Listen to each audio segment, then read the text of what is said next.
This is the EVP Podcast.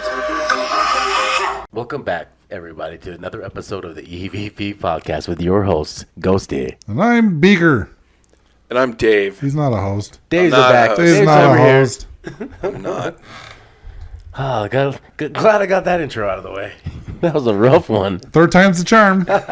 It was the best out of the three. Oh, man, yeah. Maybe the other two will make it on the end of the episode. We'll see. Oh, God. Anyways, how's everybody been?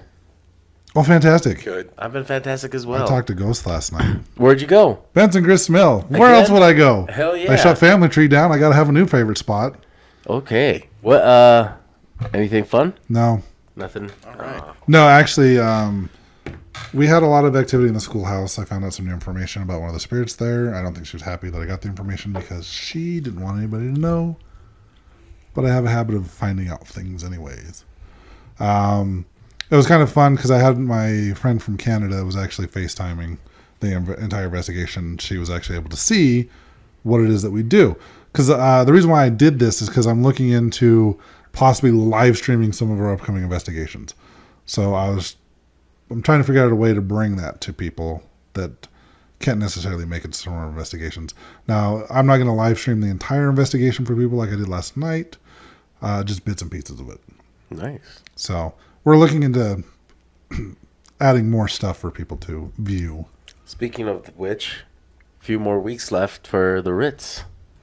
Saturday, October 30th. I lied. It's September 30th. September 30th. Tickets are only $50. They're still on sale. They are going pretty fast, and they are very limited because the venue is small. So get yours before they sell out. Dave has his. I do have mine, and I'm glad you're letting me keep it. Why wouldn't I? Yeah, Why would I not let you keep your It's the threatening. I'm going to go move my car right now. I just want to make sure. They don't need to know that. Because that place is awesome. You've that been is- there. that is a Every cool time you've place. been there, we've been there. Yeah. you've come with us. It's now my new favorite place that Family Tree is shut down. As much as I like Benson Grist. There's a lot of cool places right there on that main street in Tooele that I just Yeah. want to get into Yeah. because there's a lot of cool looking buildings there. That Ritz is awesome. So we're going to keep investigating there until it's officially sold off and we can't go there anymore. We don't know what the plan is. They don't know what the plan is. No one knows the plan. It's not set in stone. Nothing's set in stone. So we're going to go there as much as we can. Damn right. But you should come with us on September 30th. And then October 20th, I believe, it's a Friday, we are doing a public investigation at Benson Grist Mill. Tickets for that will only be $25. I'll post the link as soon as I have those tickets available. So 2 investigations coming your way, folks. Get your damn tickets. It's the spooky season. Come do spooky It is. stuff It's with pumpkin the spice EVP. season, everybody. No. Yeah, it is. No. If you come to Benson Grist, Beaker will throw pumpkin spice on you. I probably won't. I'll be wearing pumpkin spice to keep the. He's going to eat a pumpkin spice latte. Negative. We don't eat lattes. You can. You would know, white women. You get a really thick one. Yeah, Okay. really thick white woman. No, latte. I don't want to get fired. So we want to thank everybody for listening to last week's episode on Father Amort, the Pope's exorcist. Right? And we want to thank those of you that took the time to comment on the episode. We had one person, Candace, on Facebook, said that she was going to watch the Pope's exorcist the other night, and now she knows, after hearing our episode, that she has to watch it. And I don't know if she has or not because she hasn't said anything. Candace, did you watch it? Candace, if you're out there, did you watch it? We want to know what you thought about the Pope's exorcist. And then we had Donna on Spotify, actually, responded to the poll. Oh, really? Yes. She said this is why she has such a hard time watching watching shows on Netflix. Just keep in mind, Pope's Exorcist is not a Netflix series. It's just on Netflix currently. But she has a hard time with Netflix because of The Haunting of Hill House. It took the name of the novel, the names of the characters, and did nothing else to follow Shirley Jackson's story. And then she said, great show, guys. So, Donna, thanks for listening and commenting. Actually, I was confused about that at first, too, because it's not the house of on Haunted Hill. It's Haunting of Hill House. Haunting of Hill House, yes. So, different stories, but I can see how that was confusing. It's still a Thanks good for show. listening. Very good show. I love that show, actually. Yes. And then they went downhill from there because Midnight Mass was all right. Midnight Mass was okay. Haunting of Bly Manor was I meh. couldn't finish that, actually. It was meh. There was another good one. Midnight Mass was way better. Yeah, Midnight Mass was good, and then they had the other one with the kids that are Oh, the Midnight Club or whatever? Midnight Club. I Yeah, haven't watched that one yet. that was pretty good. You should watch it. Anyways, Maybe I will. yeah, I think you should. There's we got a lot of scary movies coming up that we got to watch. The Nun 2 comes out soon. Oh shit, yeah. There's one that just came out, the Demeter, the last thing of the Demeter. I've seen that one. You've seen it already? The Last Voyage of the Demeter. It's a Dracula movie. Yes, it is. That one was actually pretty good, except do for the wanna old watch people it. that were talking the entire movie. Oh yeah. I like The Last Voyage of the Demeter. I want to see this. Nun 2 comes out next week, I believe. There's also another paranormal movie-ish. There's several coming out. I know there's one that's based in like India. There's another one I saw a trailer for recently. I don't remember the name of it. Beetlejuice 2, isn't there? No. The sequel to The Exorcist comes out in the next month or so. So there's a lot of horror films coming out. Yes, I say it that way because when I say it normal, like people how are like horror. they think I I'm like how saying it's- horror. It's on Cinemax I like how after 10 o'clock there's a on question mark at Saturdays. the end of that R. Horror. Or paranormal. When I say horror films, they think I'm saying horror films. It's like So I Hostel. say horror films. I like it. So you understand what I'm talking I about. do like so you don't think it. I'm talking about the Lady of the Night. The Vampire Lady of the Night? Yes, sir. The horror. So there's a lot of scary movies coming out in the next month or so that we're going to be talking about on the show. We'll just do like quick little reviews on some of our episodes. we when they should. come out. And I dig it. So A Haunting in Vienna or something like that. Oh, I just saw. Yeah, I saw the trailer at Insidious. It's a bunch of like. I think, yeah. It's got some like really good actors in it, and it seems like it's set back in. Insidious. No, the last The trailer Insidious, which I at saw in the the trailer. Insidious movie. Oh, Yeah, the I final follow. reaming or whatever that Insidious movie The was. final The remake. red door. Yeah, behind the red door. Just the red door. Insidious, the red door. That would be a horror movie. That was a horror movie. But yeah, it looks The really red good. It's got some. I think it's got Kate Blanchett in it, which I'm all in right there. Okay. Horror. No. She's a good actress. It's not like Hostel. Taylor That's Swift a has a horror movie coming out. That's movie. pretty scary. Oh, no. Oh God. There's a lot coming out. We're going to Yeah. watch them, and we'll Yeah, tell you Scary about them. Movie Sunday. Scary movies. Scary movies coming at you. Yes. But this week- Not this week, though. We're going to West Virginia. Why? The reason why is because Dave said there's all sorts of crazy shit back there. Yeah, and we didn't want to do research, so we brought David to talk. So we're like, you know what, Dave? We're like- Come bring your crazy shit to us and tell us all this like- crazy shit. He cornered each of us separately at the potluck, And he's like, hey, you got to hear about this crazy shit. And you got to hear about this monster. You just got to talk about this monster. And we're like, you talk about the monster. Okay. Monsters. Yeah, Really? because actually we each picked a monster. I was assigned a monster. Kind of told you because I found a funny one. I and was I'm gonna voluntold a I'm running monster. with it. But we'll end it with the Grafton monster, which first off, what's up with Grafton? Well, Grafton, for those who don't know me, I lived in Grafton for about 3 years. When I was 16, my parents got divorced. I was living here in Utah, and it was one of the many places I've lived across the country due to my dad's military service and mine. So Grafton is where my mom grew up. It's where my whole mom's side of the family is from. So I was kind of raised knowing of West Virginia lore, and this was one of the things my mom used to say to me, is like, watch out for the Grafton monster. No Hudson Valley. Yeah, I don't. I thought it was like a euphemism for watch out for bears and shit when you go out in the woods. Watch out for bear shit. Yeah, that too. I mean, it's just. But anyway, Don't eat it.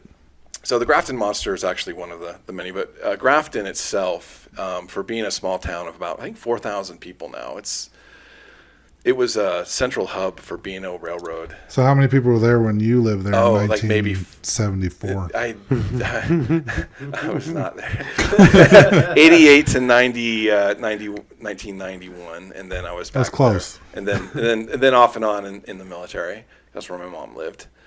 And but it was settled in around 17. Well, it was first founded, I guess, in 1750s-ish by James Current.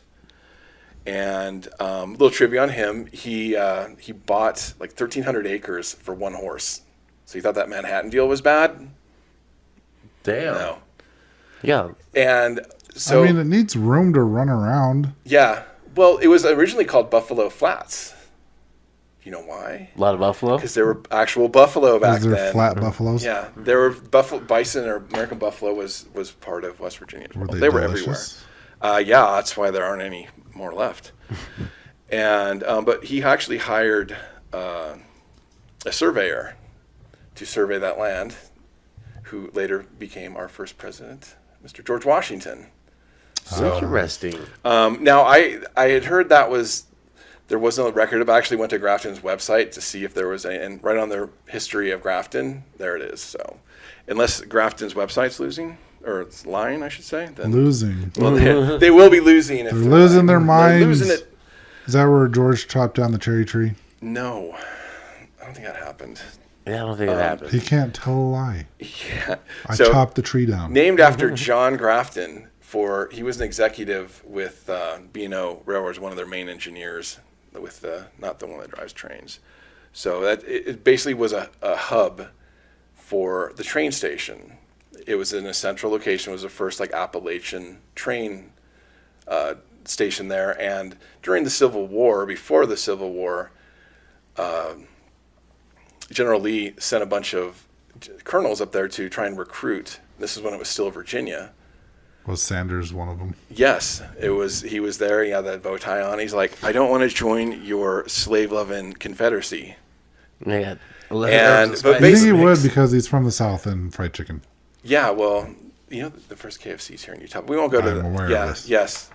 I know there's a big sign. Anyway, but most of the people that were up there in the Grafton area were all Irish immigrants or Scottish immigrants. So they weren't really down with the South all that much. They were mostly Union. Were they down with the sickness? Yeah, they pumped Disturbed all the time. Nice. They just rocked it. They are the vengeful ones.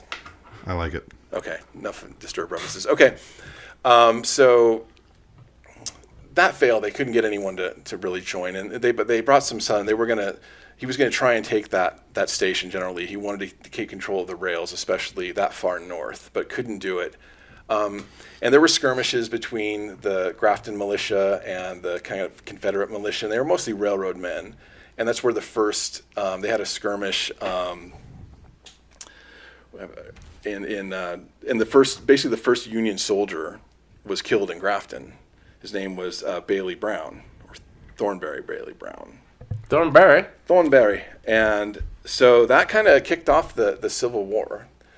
And this was in 1860. Well, I would be pissed too if they killed Yeah. Thornberry. Yeah, You not killed Thornberry. Thornberry? Nope. We're going to war. Well, Thornberry, he was cool. He would, He sounds cool. yeah, he had all the Apparently not to the people that killed him. That's why they killed him, probably. Yeah. They're like, hey, You're man, too damn cool, Thornberry. You're taking the spotlight away from us. So in 1863, they seceded right in the middle of the That's why Civil we're gonna War. kill you, Dave. Yeah. Taking the spotlight. You're too cool. I'll be Sorry. a Thornberry. Keep going. Are you? As long as you're not Confederate. No. So anyway, so that's just and he's buried at the National Cemetery there in Grafton. There's about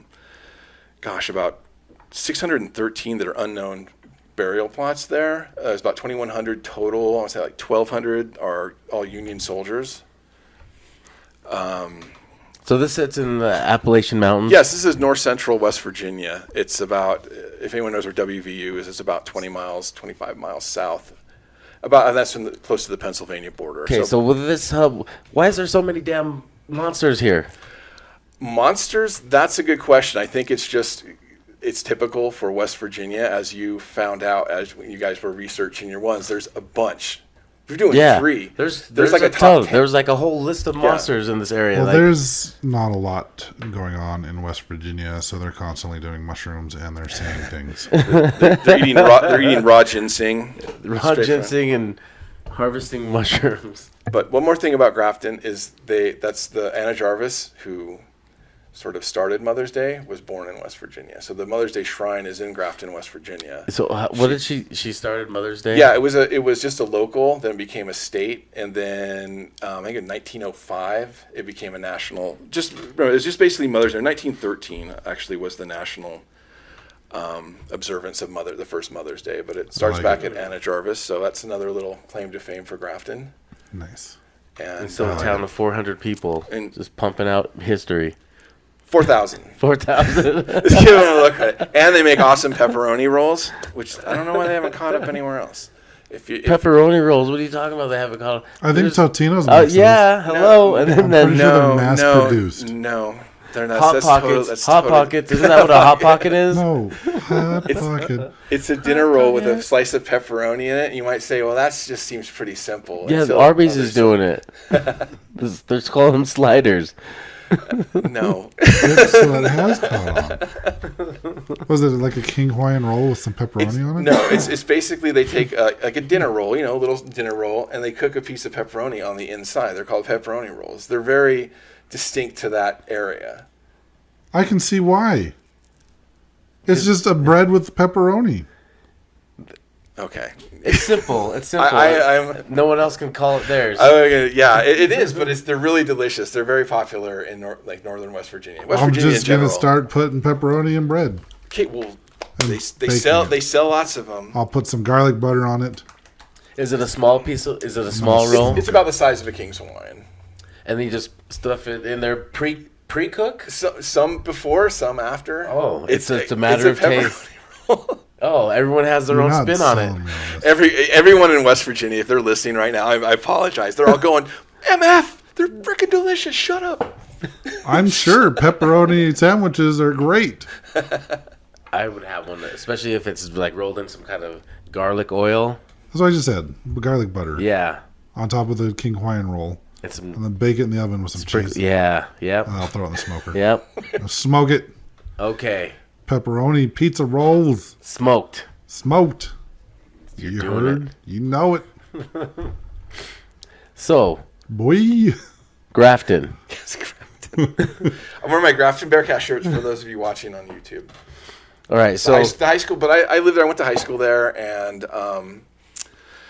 Grafton just has its own cryptid, which I will be speaking about later. But the West Virginia is just full of paranormal activity, I believe. It's just Trans-Allegheny, man. Yeah, it's the whole Ohio Valley and the Allegheny Valley and the Tigard Valley. All these have it's gone through Revolutionary War, it's gone through colonist Indian wars, it's gone through the Civil War. And when you're in those woods, and they're very, very thick, and my backyard basically was the woods at my mom's house, and it just wasn't a place to be at night. It's so thick, the trees in there, you can get lost in there. So now there's paths everywhere. There's deer paths, there's four-wheeler tracks, and we actually had high power lines that went up on the hill. So they're maintained. But once you get off those, it becomes just so intimidating that you can even in the winter where you can see the sun and stuff, because there's always like a haze, but you can kind of see it through. It's just really easy to get lost there, and there's so much of it. Damn. And once you're in them, you're in them. And then the summer is even worse, and you can't see anything. But you can stay on the trail. But it's not. Like I said, in the summer it almost seems inviting.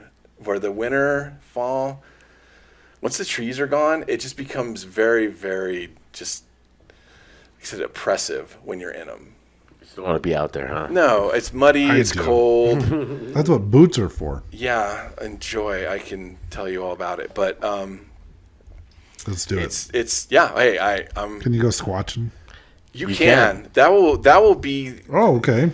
You know why? Because there's squatches out there. Squatch. So what kind of squatch? Well, this one's. You like that segue? Yeah. It's good when you point it out. Yeah. So, the sheep squatch, also known as the white thing. So this is So we're talking about me. It's a woolly-haired cryptid. So this one's also, West Virginia, and it's got this woolly hair, and it's in the southwestern region of the state. And the counties with the most sightings are Boone, Kanawha, Putnam, and Mason. And then with a surge of sightings taking place in Boone County during the mid-1990s. Did you hear about the sheep squatch growing up? I know. I did not hear about that one. In the mid-90s, there was a surge of sightings. When Where were you? There, I was not there in the Right mid-90s. It was after he left. I was in the Navy in the Oh, mid-90s. damn. You missed out on some good sheep I squatching. did, apparently. So it's described being a quadruped about the size of a bear with entirely white wool-like fur, and it has long pointed head similar to a dog but with long saber-like teeth and a single pint set of horns, not dissimilar from those found on a young goat. Its forelimbs end in paw-like hands similar to those of a raccoon but larger, while its tail is long and hairless like that of a possum. It is reputed to smell like sulfur, which has been attributed through folklore to the beast being born within the TNT area in Mason County, like one of the Mothman theories. So thinking that it was like a lab test.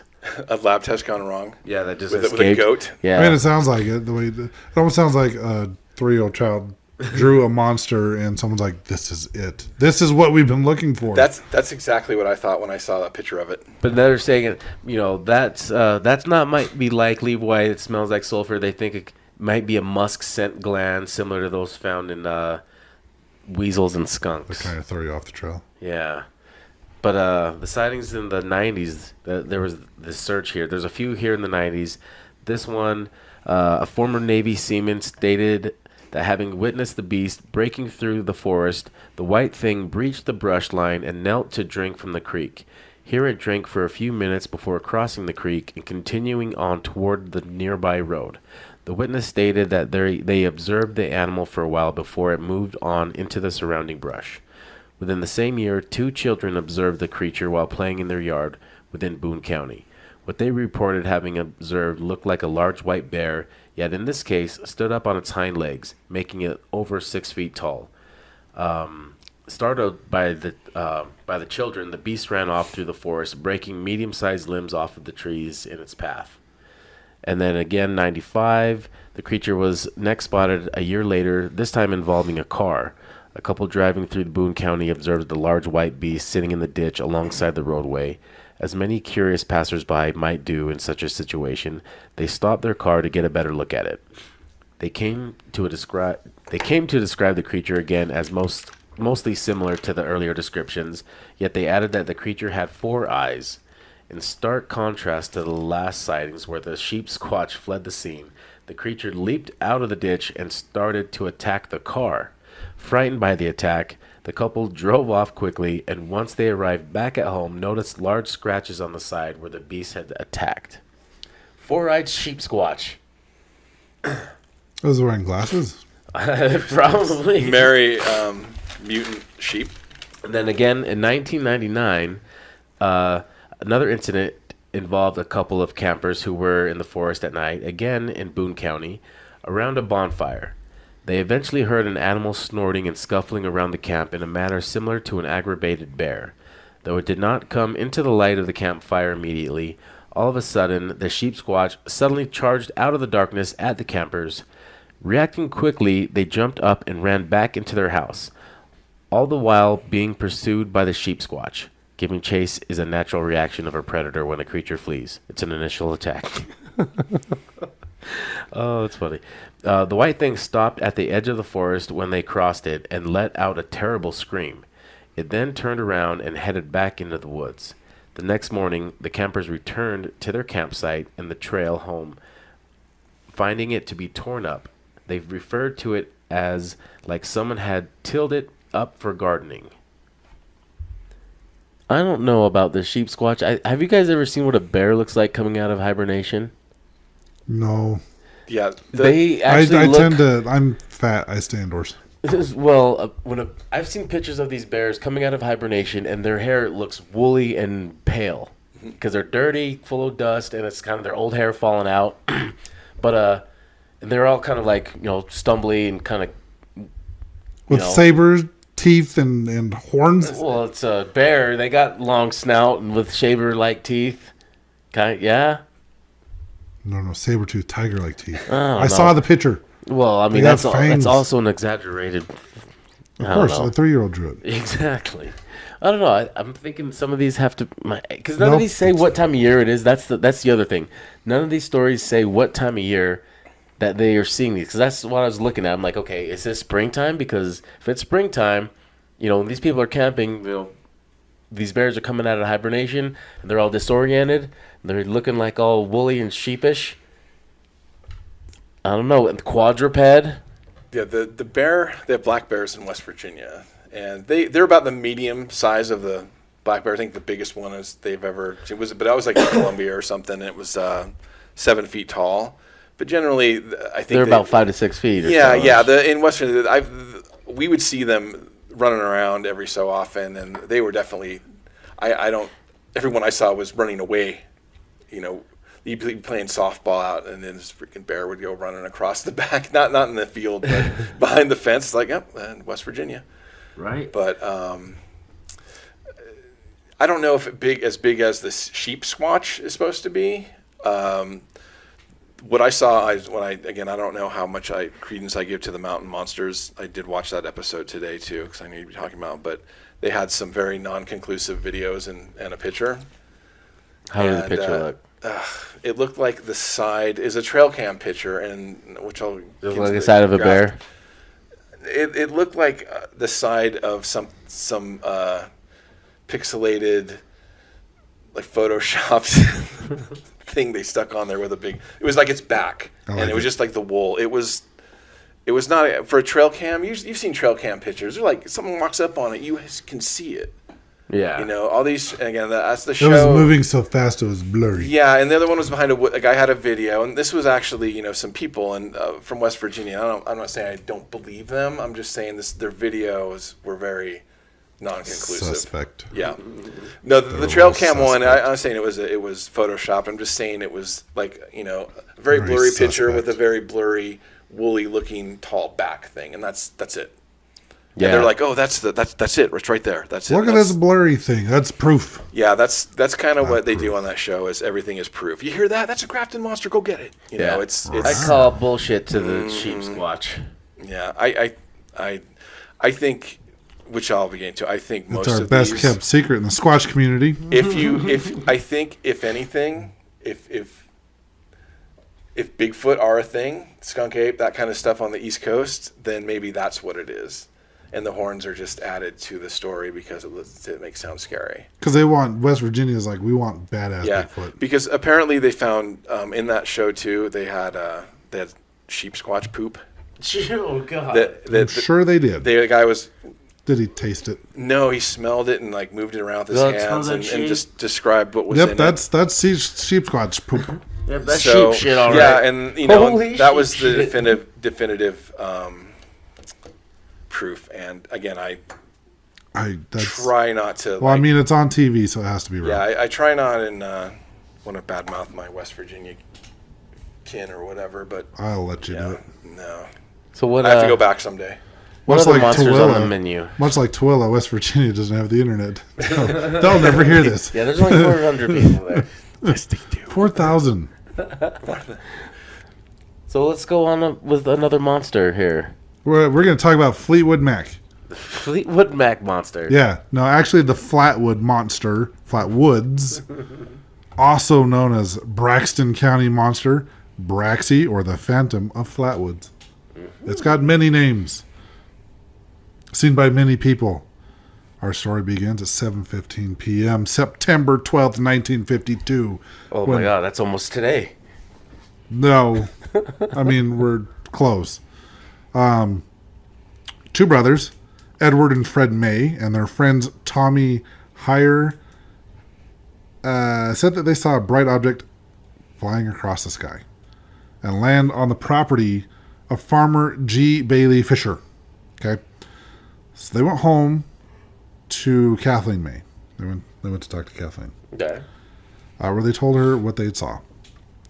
May went with them, and they also brought a couple other of the local children, Neil Nunley and Ronnie Shaver, and they went with the West Virginia National Guardsman Eugene Lemon.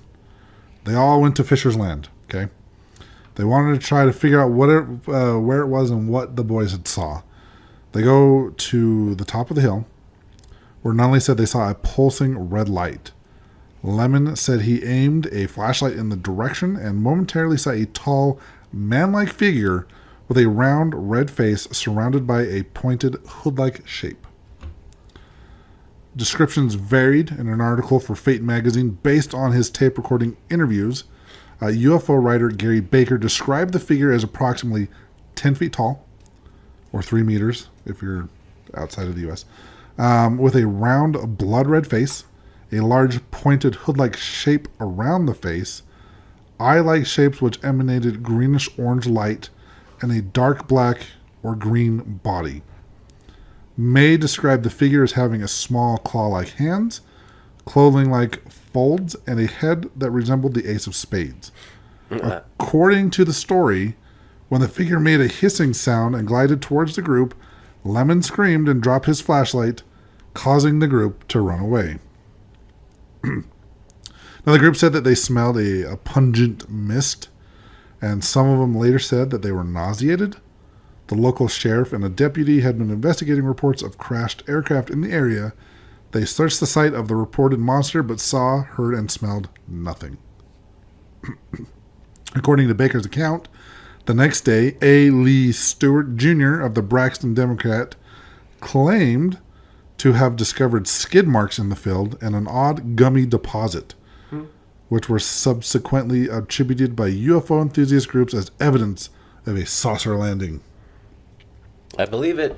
According to former news editor Holt Brine, newspaper stories were carried throughout the country, radio broadcasts were carried on large networks, and hundreds of phone calls were received from all parts of the country. The National Press Services rated the story number 11 for the year. A minister from Brooklyn came to question the May family. A Pittsburgh paper sent a special reporter.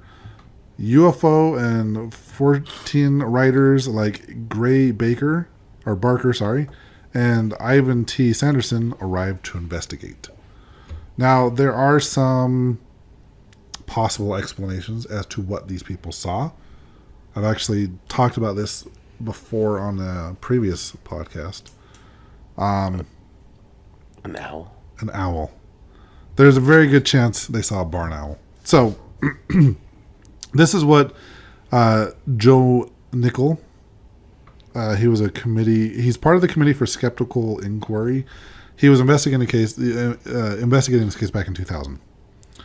He concluded that the bright light in the sky reported by the witnesses on September 12th was most likely a meteor, that the pulsating red light was an aircraft navigation or a hazard beacon, that the creature described by witnesses closely resembled an owl. Nichols suggested that the witnesses' perceptions were distorted by their heightened state of anxiety. His conclusions are shared by a number of other investigators, including those of the Air Force. Moonshine or mushrooms? Probably. All of these were all like kids. So, most likely moonshine. Moonshine or mushrooms? I don't think it was mushrooms. They're just moonshine for the kids. Mushrooms were for the adults. Well. Now, on that same night, on September 12th, a meteor had been observed across the states of Maryland, Pennsylvania, and West Virginia.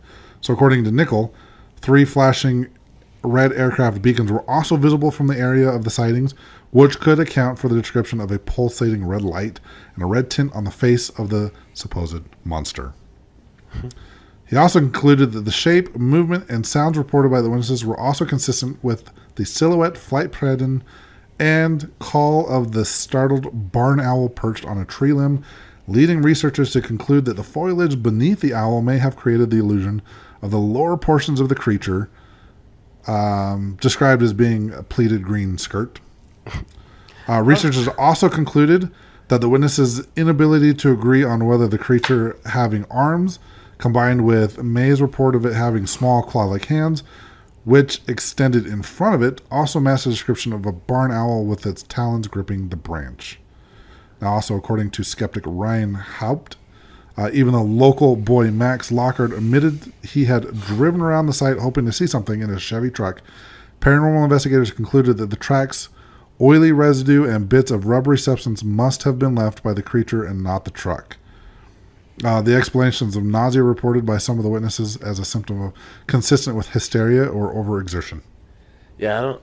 So if it's a big barn owl like on the ground walking around, or like just picked up prey in a or something, because I've seen like big eagles on the ground driving up through the mountains before, and from a distance it looks weird. Like when you see them standing on the ground, you don't see eagles on the ground often, and they're tall. They're about 3 feet tall, and it's like, what the hell is that? Is that a small deer or a big dog? And then it's not till you're like driving past it, and it has to be light out to even get a good look at it. But that's when you realize what the hell you're looking at. So I don't know. Back then, if they haven't seen something like that, and this is their first time, and they see something weird on the ground, and they see that, and especially a barn owl at the they have like a white, like more of like a white on the inside and then darker around it, right? Right, and so it might look like a thin person or something. Well, with a little big. I mean, it would also kind of look like the ace of spades. Well, yeah, and there were several sightings. There was one sighting. It hasn't been seen since. I was watching a PBS special on it. Well, that's your first problem. Were they all taking mushrooms? Well, they did. Well, that first one they actually had the National Guard out there. Shrooming. Yeah, they were doing some shrooms, and they're like, yeah. Like, oh, So we're all look at the that grafted monster. barn owl, I suppose. Yeah, it was a barn owl, most likely. All right, so Because the barn owl, like, look at this picture right here. For those of you on the YouTubes, I'm going to try to make it so there's not a glare, but you can kind of sort of see the shape of the barn owl. It does have that spade-like shape of a face, right? yeah, And with it being a bright white face, like, yeah, if there is aircraft lights in the area or beacons that are flashing red, it's going to make this thing's face look red. Barn owls are not small animals. And if they are in a tree, yeah, it could look like it's 10 feet tall. And the branches or whatever part of the tree could make it look like a big skirt or a robe or something around it. I mean, it was night when they saw this thing. And from what I understand, yeah, this was the only reported sighting. so the Fleetwood Mac monster is kind of whack, huh? Yeah, well, yeah. That's why I call it the Fleetwood, because it's whack. It's a Flatwoods monster. It does look like the pictures of it look like something out of a sci-fi movie from that time. Pretty much. Yeah. Like, I think this one I think they saw an owl. Although, I know that the one investigator says that the oily skid marks or track marks in the ground were not from this kid's Chevy. I'm pretty sure it probably was. Yeah. I drive a Chevy for the water department, and it leaks a lot. So I'm thinking we're 0 for 2 on actual monsters here. So what do we got for the Grafton? Oh gosh, the Grafton monster. Okay, well, it was sighted in Grafton in 1964 by Robert Cottrell, who was a reporter for the Grafton Sentinel, which is now the Mountain Statesman, a local paper in Grafton. He was driving down Riverside Drive on a lonely drive, which is now Yates Avenue, which comes in off of Route 50. It's a very secluded road until you hit Grafton High School. So for all 400 of you in Grafton, that's going to be real helpful. 4,000. But it is a very wooded area. You have on the north side you have the Tigert River. On the south side you have very dense forest until you pop out to the part where you get into the town there. And this is where he saw what he thought was a large boulder in the road, which he thought was weird because he had never seen a boulder there, driving up and down that road every day and night to go to work. And he kind of slowed down, took a look at it, and all of a sudden the boulder stood up. And rocks can't stand up. Have you seen that Moses movie with Christian Bale or whatever? No. Oh God, you shouldn't. I think I'm gonna not. On that alone, don't do it. But anyway, but when it stood up, it was big. It was about 9 feet tall, 4 feet wide, but had no head. From his perspective. That means it was looking down. It was his back.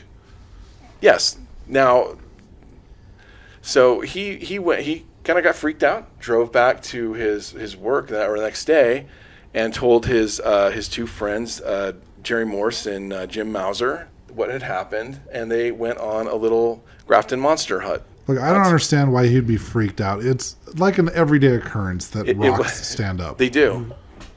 Like, that's normal. And, yeah, especially in West Virginia. Yeah.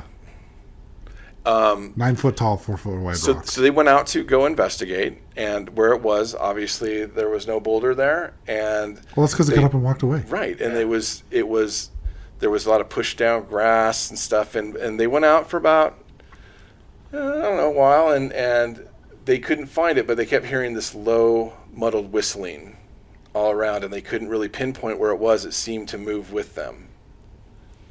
Interesting. So instead, the hunters became the huntees. Yeah, so they bailed out of there. So Mr. Cockrell there, Robert, he just kind of let it go, but his two friends started talking in town, and soon you had monster hunting parties going on in Grafton. And people with guns, teenagers, and just went on for about a week or so. And finally, because of all the out-of-town people that were now running around the woods of Grafton with guns, and with all the kids there, the police had to finally shut it down and say, that's enough. You guys, they put a story in the paper, said it was just hyperactive teens. It was just people have spring fever. There's no monster. So, but Robert Cockrell, he decided to interview about 20 people, and the more he interviewed people, the more they had seen it, or at least said they had seen it. There was a case of, the name wasn't given in the story, but of a man that was with his father, and they were cutting wood up in the forest there, and they saw and heard something moving around in the tree line. And again, when you have, in West Virginia, when you have, let's say, an open field in a tree line, you can see about 10 feet in, maybe. So if there's something moving around out there and making noise, it's pretty freaking creepy.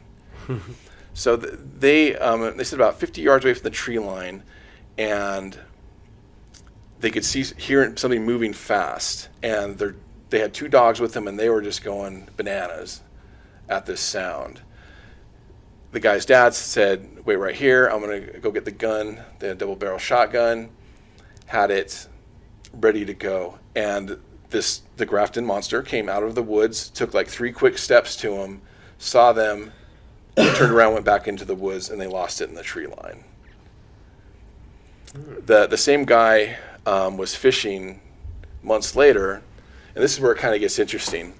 He sees it across the river. It sees him. He turns to run away, and as he's looking over his shoulder, he sees the monsters kind of go back into the tree line again, and he was night fishing, so it was a big silhouette, I guess.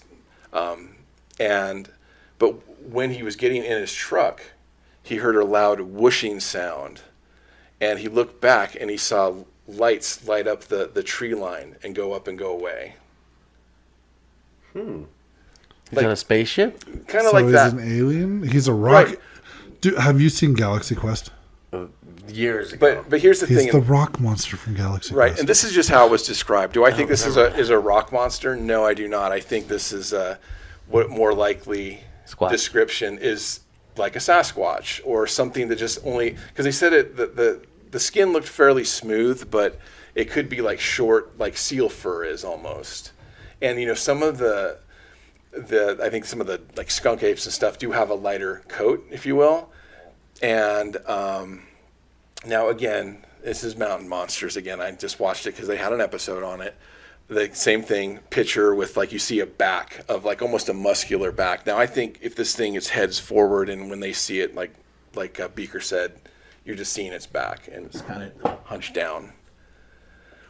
And but there was again a video that a cattle rancher shot, and of his cattle. He was going to sell some cattle to somebody, and he was just taking a video of his flock there, herd, and thundering herd. So I should know that from being from West Virginia. And you see it almost a big. I would almost say if they weren't saying Grafton monster, I would say Sasquatch. Yeah. Going through skunk ape, something large, very tall, because it was in kind of perspective with the cow that was there, that was on the closest one to it, and they're all kind of running towards there. I think they were spooked. It looks like, and they were running, but he didn't even notice till he saw it later. But to me, it almost looked like some of those like full-bodied apparition videos that we see. The picture on the trail cam again, but there was another thing that they're showing again. They can smush all down. I don't know. I take it with a grain of salt on those shows. Yeah. Whether it's Ghost Adventures or, looking for cryptids or Bigfoot, where are you, and all that crap. I'm right here. Big, where are you? But they were showing some of the paths that were made. And when you see deer paths in West Virginia, they're very narrow. You can see deer beds where they're, like Utah's the same, where they're kind of spread out. These were like really wide paths that people don't normally walk. And they also had a guy that did a cast of the foot, one of the people they were talking to. And to me, it looked really like one of the Sasquatch, Bigfoot casts. Yeah. And I think the whole rock monster thing, so they portray this thing. I don't know if you guys play Fallout. I don't. I didn't even know it was in it. But the whole Fallout 78 is in West Virginia. Yeah, and they have the sheep squatch in Yeah, it. they have all of that. They have the Grafton monster in that one. And it's just this big rock-looking, unnatural thing. Okay, that's not... I don't think that's... Well, yeah, it's a video game. Yeah, they keep showing that picture and like every Those are other based on research. reality. and it's not really the... I have a feeling that most of these cryptids in West Virginia is all the same thing. Yes. I told you they don't have anything to do there. Moonshine. Don't do there. It's the moonshine. And mushrooms causes you to see things. So they're all seeing Sasquatch because we all know Sasquatch is real. So they're all seeing Sasquatch, but they're all like on different strains of mushrooms. They're all bugging out. They're all on different opiates, and they're all seeing the same thing differently. They're all using different grains in their moonshine. This is the thing is, I think I'm going to agree with you on this one. I think they're probably seeing Sasquatch, and it has come out. I don't know if it's recently. It has people are saying that Sasquatch is a alien life form. Yes, and that's kind of what I was going to get back to on with the. Am I jumping ahead? No, that's okay. You're saying what I was going to say, but no. Yeah, no, because you mentioned the light thing, and that's what I'm like. This is more definitive proof that Sasquatch is in fact an alien life form from the Hudson Valley. Yes, and he actually had yes, sometimes and he had Gray Barker was kind of made that assertion as well. The same guy that you were just talking about. Yeah, Flatwoods, so and he's Flatwood not real. Sasquatch is, and the Mothman. Alien. Mothman. So shit, I don't want to get too much into Mothman because we're going to have the Queen of Cryptids come and talk about the Mothman with us. Yes. At some point in time. Should probably talk about Gray Barker. Quite possibly. She's got a fun game too. It's hockey player cryptid. I like hockey, but it's I think if they're seeing anything, it probably is what big. And again, with West Virginia, I can see why. And a lot of places in Appalachia, they just want to be different. The forest is just so thick there. I can see them not finding that would be a great place. You want to your hide. own cryptid, West Virginia. Yeah, I think they have them in Ohio. We don't want the same cryptid that everybody else has. We have to create our own. Guess what, West Virginia? It's Sasquatch. Yeah. Quit trying to pick your own stuff. It's all the same thing. Tomato. But I will say also Sasquatch. my friend Adam, who lived 2 houses down from me in West Virginia. He's a pharmacist in Arizona right now, and I asked him about it. I said, "Did you ever hear anything about this?" All I heard was my mom would say it every so often. Again, I just thought it was just a thing.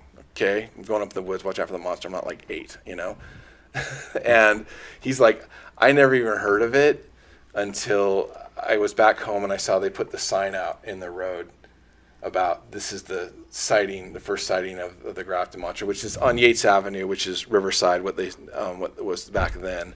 But and honestly, I actually worked for the Mountain Statesman. That was my one job I had before I joined the Navy, and I was basically a very glorified paper boy. I would take a van and I would drive it all over rural West Virginia from about 10 o'clock at night to 6 in the morning delivering See any newspapers and flyers. squatches? No, I saw lots of. I actually ran over lots of possum, and I really feel bad about it. Like the raccoons got out of the way for the most. Those possums, they're just like, all right, it's bad. But I saw a big collie once on the side of the road. Remember that? I was like, what's this collie doing in the middle of nowhere, just on the road? Because the Grafton monster was startled while trying to feed, and it dropped the collie and ran. Right, and it's. But again, those woods are very, very intimidating. If you were to go out in them, and they're thick, and once you get out of Grafton, even parts of Grafton, it's anything could hide in there. There's hollers, there's hills everywhere. Let's go. It's something. Let me tell you. I'll be down to go do some foraging and some Get squatching. Get some ginseng. Yeah. And some mushrooms. Yeah. Squatches. I will find my relatives. Squatch shrooms. But I'm thinking it's just It's either squatch or a bear. Yeah. Well, it's a little big for the bear. Squatch, bear, Wolverines. Yeah. Wolverines. The bear's about the Bear biggest. cats. Was it a bear cat? Wolverines aren't even in the States. Damn. Yeah, they are. No. We got Wolverines here. Pretty sure that's an Australian thing. Wolverines. We got Wolverines here. I think you're thinking of the honey badger.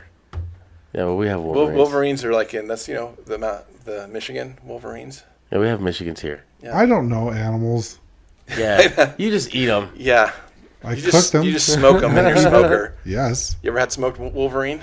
Not. I will eventually. Let's get them. Go to Michigan. down. I'll just ship it here. Even better. I will buy a Wolverine and I will smoke it. Well, let's call that a show. You know what I won't shall smoke? we? No. No. Let's talk about smoking then. We're going to talk about smoking on our Instagram and Facebook. If you have seen any of these monsters, if you have any information on the sheep squatch or the Flatwoods monster, Fleetwood Whack and the sheep shit squatch. the Flatwoods monster or the Grafton monster, any of the stuff we talked about, if you have any personal stories, you can hit us up on the social medias, evp.pod, Facebook and Instagram, or you can email us at evp.pod@gmail.com. Also, check out our link to go stop buy some ghost hunting gear. They've got some really cool stuff on there. We've got a list that we're going to buy stuff. I've been looking. I know what I want to buy. Was it ANC Mini? Yeah, that's exactly what I want to buy. So that's, I know we've talked about it before, but if you don't know what that is, it works with your SB7 or SB11 spirit box or the S box that Ghost Stop sells. They sell all three of those actually. What it does is basically eliminates the white noise that's created by the spirit boxes, so you're only hearing what the spirits are actually saying. And then on top of that, there's the Faraday bags or Faraday wallets that work with the spirit boxes to eliminate possible radio interference, because it is sweeping through FM or AM frequencies. So get a Faraday bag, get an ANC Mini, and then you too can do the Estes method like I did last night at the Benson Grist Mill. It was pretty trippy. What? I was getting very pertinent answers to the questions I was asking. At one point, I asked if the spirit's name was Melanie, and instantly, the person that was actually Nicole, she's been on the show, she called it. And then I asked how old the spirit's son was, and almost instantly she said 7. So that's just a small example of some of the stuff we got using the Estes method last night. Very cool. Very yes.